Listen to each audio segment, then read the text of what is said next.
In Module 1, we learned about unity and variety, the performer's role, and the structure of music. Unity keeps that feeling of familiarity for humans, while variety explores the change and the unexpected. In the performer's role section, we learned about the difference between the composer and the performer, with the performer being the bridge between the composer and the audience or listeners. Excuse me. The structure of music wrapped up Module 1 by explaining what form is. Repetition, contrast, and variation are what make up form, and some specific examples are binary form and rondo. Module 2 went over the purpose of music, different types of listeners, and specific kinds of music. In the first section, I learned that not everyone views music in the same way. Some people think it is a universal language, while others believe it is powerless.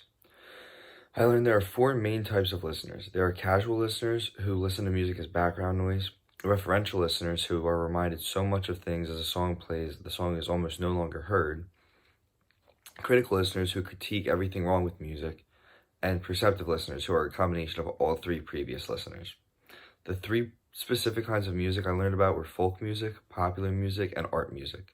Popular music being what is mostly distributed through TV shows and radio stations. Module 3 discussed music notation and duration along with pitches.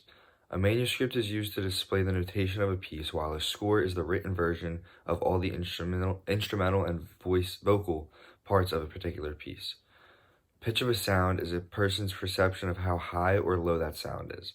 The basic unit of frequency is hertz, of which humans have a range of 16 to 20,000, called the audible frequency spectrum. In Western music, pitches are labeled with letters A through G. Playing from A to G all the way through would be considered a scale. Module 4 continued with pitches, but focused on the notation of pitches, while also talking about intervals and volume. Page notation can be shown through a staff. Noteheads are placed on lines or in the spaces between the lines of the staff, with the lowest space being the lowest pitch and the highest space being the highest pitch. An interval is described as the distance between two pitches. An example of this could be the interval between D and A, which would be a fifth. The word volume and dynamics can be interchanged. Volume can change the emotional meaning of music. Volume can also create images. Take, for example, a faint siren in the distance. As it becomes louder, you imagine it getting closer. In Module 5, instrumental and vocal timbre were discussed. The definition of timbre is the quality of sound. Although some instruments come from the same family, their timbre can be very different from one another. Timbre in music is compared to color in art. Instruments from different families are like white and black, as they sound very distinguishable from one another.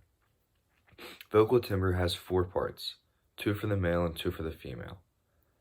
Tenor is the highest male voice, while bass is the lowest. For females, soprano is the highest voice and alto is the lowest voice. Module 6 talks about orchestral timbres and goes into depth of specific families of instruments, talking about the strings and the woodwinds. The symphony orchestra consists of strings, woodwinds, brass, and percussion. Sometimes keyboards can be part of the symphony as being the fifth family. A conductor is used in the symphony orchestra to keep everyone at the right pace and volume. String instruments make sound through vibration when they are plucked, strummed, bowed, or rubbed. String instruments come in many shapes and sizes.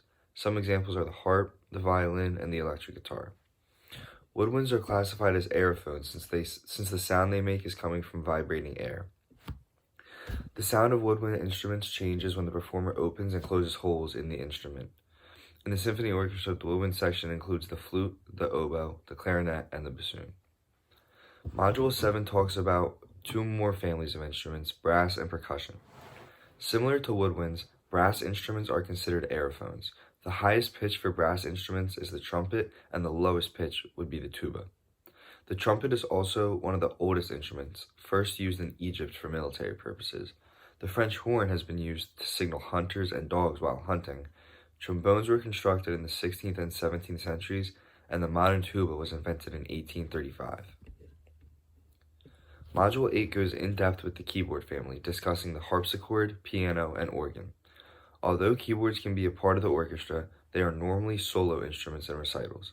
The harpsichord is not a touch-sensitive instrument, with its sound maintaining a fairly constant volume.